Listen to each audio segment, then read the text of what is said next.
Being a World of Tanks Blitz YouTuber brings a lot of questions to the table. I see questions all the time of, why do I run calibrated over gun rammer? That's actually a biggie. There's also questions that roam around of, what should I grind, E100, VK72, or 60 TP? There's other questions like, is E100 useless now that the 60 TP is released? There are so many questions out there. And I don't blame the questions at all, it makes sense. Blitz is half skill and half knowledge. That's what I always say. You can be the best quick scoper in Call of Duty, and then come over to Blitz and absolutely suck balls. And the reason behind that is because, sure, you can hit your shots, but you don't know what you're hitting. You need to know, okay, this is a weak spot. This is what I can't penetrate. Here's my shell velocity. Here's what my dispersion and aiming time is. Should I run refined or V-stabs? There are so many in-depth questions about this game. And you can think that you're amazing at hitting shots until you realize that you're not penning anything because you don't know where to aim. Skill and knowledge go hand in hand in this game.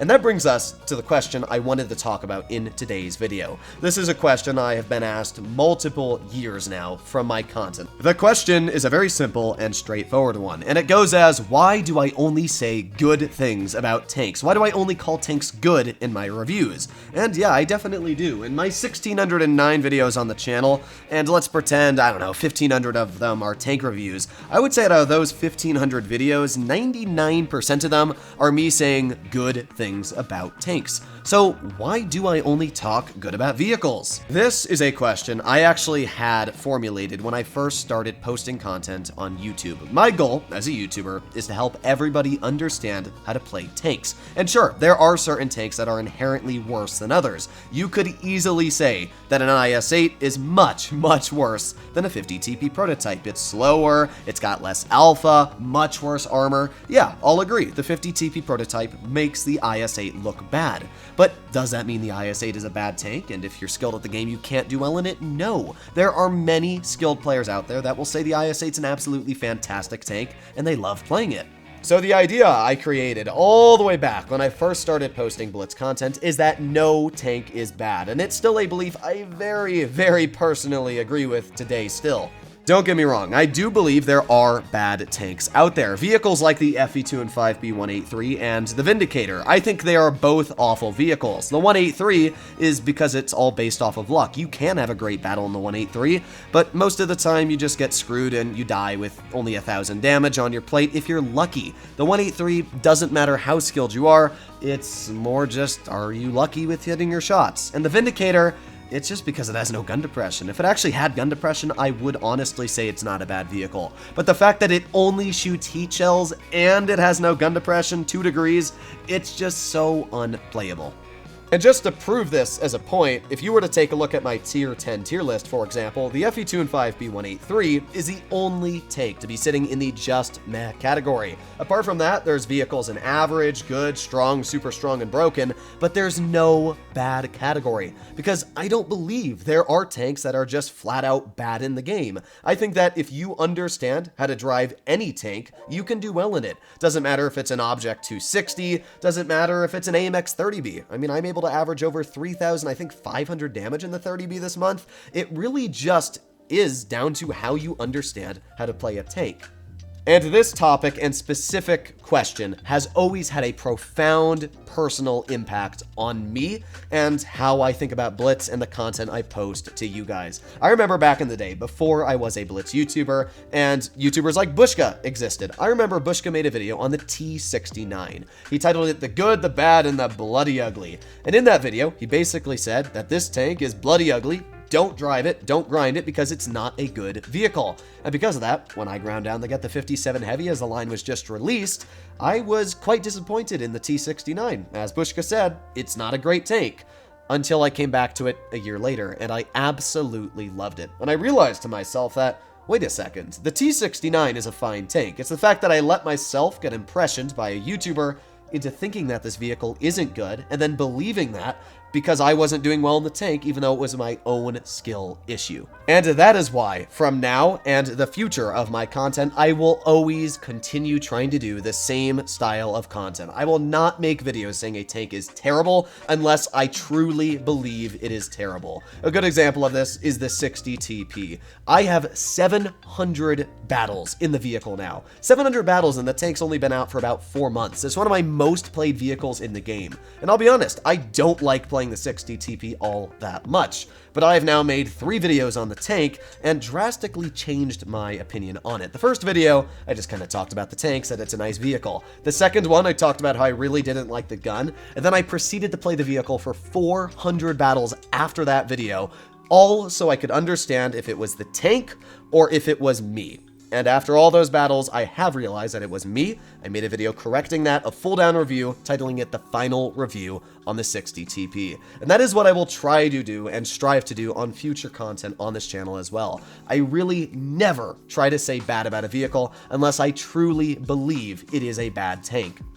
And that brings us to the final part of today's video, stop blaming the tank. I cannot tell you how many tank reviews I've made out there. Let's say the AMX 5120, that's a pretty obscure tank. I guarantee if you were to look in my comment section of the AMX 5120, there are people out there that say the tank sucks and my opinion's wrong, or you can find Discord discussions probably about it. But what's weird is I'm clearly showing in the video that the tank can be run well, with some live gameplay showcasing very good battles in it. And that's what I always try to do. I always do live gameplay to showcase that these are not just battles I'm cherry picking, these are live games that I'm showcasing one after another how the tank can be played very well. And yet there's people out there that will still complain about that tank review. I don't blame people for getting mad when a tank does bad, but it goes hand in hand. If you're doing bad in a vehicle, it is most likely down to your mistakes being played in the tank and not fully understanding it. As I always try to say, I will be the most honest YouTuber out there. I will tell you when is right and when is wrong, at least to what I see. And it is wrong to blame a tank when you clearly are making mistakes in it. So if there's a vehicle that you do struggle in, try to understand how to play it. And if you have troubles with it, let me know, DM me, because I will be glad to help. Just say, hey Droodles, I need help running this vehicle, send me replays, and I will be glad to tell you some of the issues in the gameplay, or if it truly was the tank that let you down there. Honestly though, I do understand why a lot of people will form opinions about certain tanks being bad and certain tanks being good. Because let's say you're an average player, like 50% on the dot. And obviously there's nothing wrong with that. But if you're 50% and you get the 50 TP prototype, which is a tier 9 heavy, you'll be doing amazing in it. You'll probably do 55, 56%. But then if you get your hands on the IS-8 or the AMX 5120, you'll probably be going sub 50% in it. And by that metric, it can make sense to me why a lot of people would end up saying that this vehicle is bad because it's harder to play. But that's definitely depending on how much you know about the game. The thing that I don't understand is why good players make such trash opinions. A lot of the times, I will formulate my opinions from a mix of how a tank is performing statistically on Blitz analysis and as well my personal performance in it. And if both of them check out, then boom, you got yourself a really good tank. And one of those vehicles in specific is the AMX M454. On paper, it's great. It goes 45, it's got 8 degrees of gun depression, the most accurate 130 you'll find for a heavy tank, 480 alpha, it's got AP on the premium, which means it's like a Hori on penetration. It's got everything you would want. And it's also got really strong turn armor. In fact, a Hori can't penetrate the turret, hull down, it's incredible. That's just a short, brief synopsis about the AMX M4.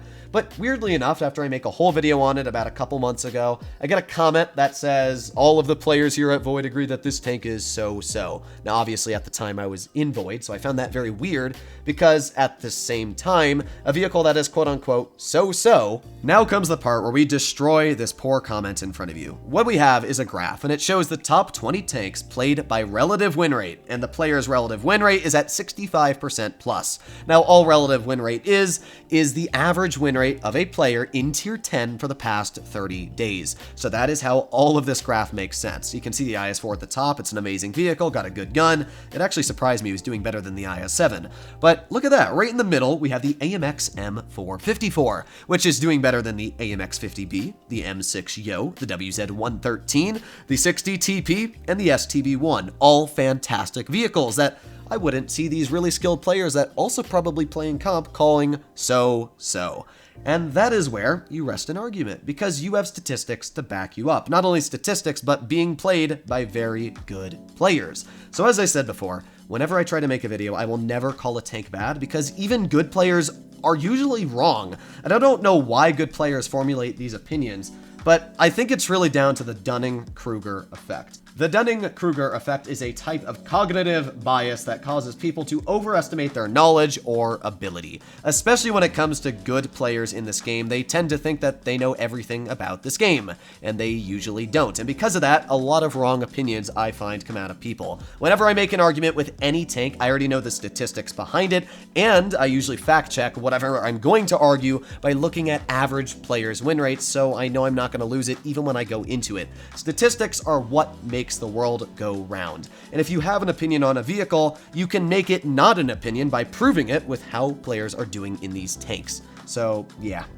And there you have it, ladies and gentlemen. This is going to be the end of a truly massive video for one simple question. As I said, it's simple, but it's very, very personal to me. And I wanted to talk about all the reasons why. This is the main reason I usually only say good things about tanks in my content. If it's a tier 10, a tier 9, a tier 8, a tier 7, it does not matter. If the tank can do well, and it does well, then I will clearly talk about it being a good vehicle, whether other good players agree or disagree. Hopefully, you enjoyed today's video. Let me know what you guys think about this in the comments down below. But as I said, I will be brutally honest with any of you. If any of you ever have questions about how you're personally performing, I will be glad to tell you. But hopefully you enjoyed today's video. And if you're wondering why I sound kind of dead, it's 5:39 in the morning and I haven't gotten any sleep because I spent 2 hours trying to formulate what I wanted to say. So hopefully you enjoyed this, and I'll be seeing you in the next one. And click that subscribe button. Haha.